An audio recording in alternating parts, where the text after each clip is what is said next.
ఈరోజు వైశాఖ శుక్ల ఏకాదశి తిథి ఉంది. దీన్ని మోహిని ఏకాదశి అనే పేరుతో పిలుస్తారు. ఈరోజు అన్నవరం క్షేత్రంలో సత్యనారాయణ స్వామి వారికి కళ్యాణోత్సవం జరుగుతుంది. ఈ సందర్భంగా ఎలాంటి విధి విధానాలు పాటిస్తే సమస్త శుభ ఫలితాలు చేకూరతాయో నేటి శుభం లాభం అనే శీర్షికను పరిశీలిద్దాం. ప్రధానంగా వైశాఖ మాసంలో శుక్లపక్షంలో వచ్చే ఏకాదశి తిథిని మోహిని ఏకాదశి అనే పేరుతో పిలుస్తారు.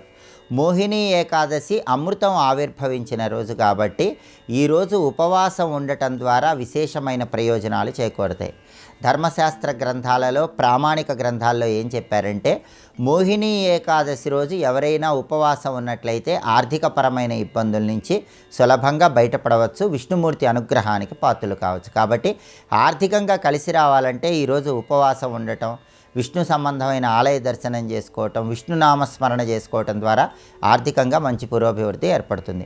అలాగే మోహిని ఏకాదశికి సంబంధించిన కొన్ని ప్రత్యేకమైన దానాల గురించి కూడా శాస్త్రాల్లో చెప్పారు. ఆ దానాల్లో మొట్టమొదటి ప్రాధాన్యత ఉన్న దానం అన్నదానం, అలాగే వస్త్రదానం. అన్నదానం చేసినా వస్త్రదానం చేసినా ఉత్తమ ఫలితాలు కలుగుతాయి. ధాన్యం దానం చేస్తే కూడా చాలా మంచిది.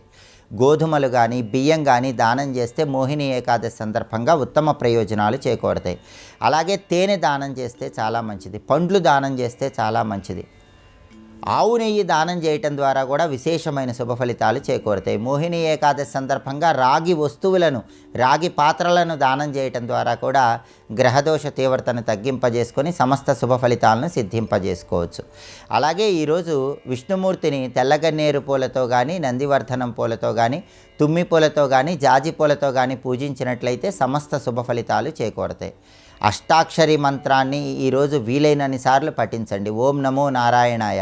ఈ మంత్ర పఠనం ఉత్తమ ఫలితాలను కలిగిస్తుంది.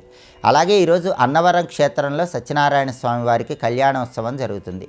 ఈ సందర్భంగా దగ్గరలో ఉన్నటువంటి విష్ణు సంబంధమైన ఆలయానికి వెళ్ళటంతో పాటుగా వీలైతే సత్యనారాయణ స్వామి వారిని మనసులో స్మరించుకోవటం ద్వారా సత్యనారాయణ స్వామి సంపూర్ణమైన అనుగ్రహానికి ప్రతి ఒక్కరూ సులభంగా పాత్రలు కావచ్చు.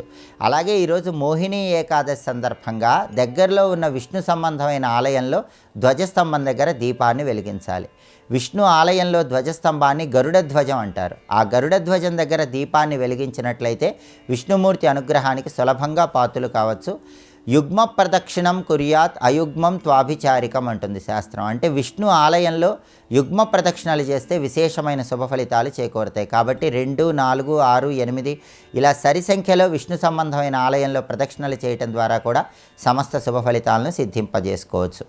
మోహిని ఏకాదశి అన్నవరం సత్యనారాయణ స్వామి కళ్యాణోత్సవం సందర్భంగా ఈ విధి విధానాలు పాటించండి. సమస్త శుభ ఫలితాలను సిద్ధింపజేసుకోండి.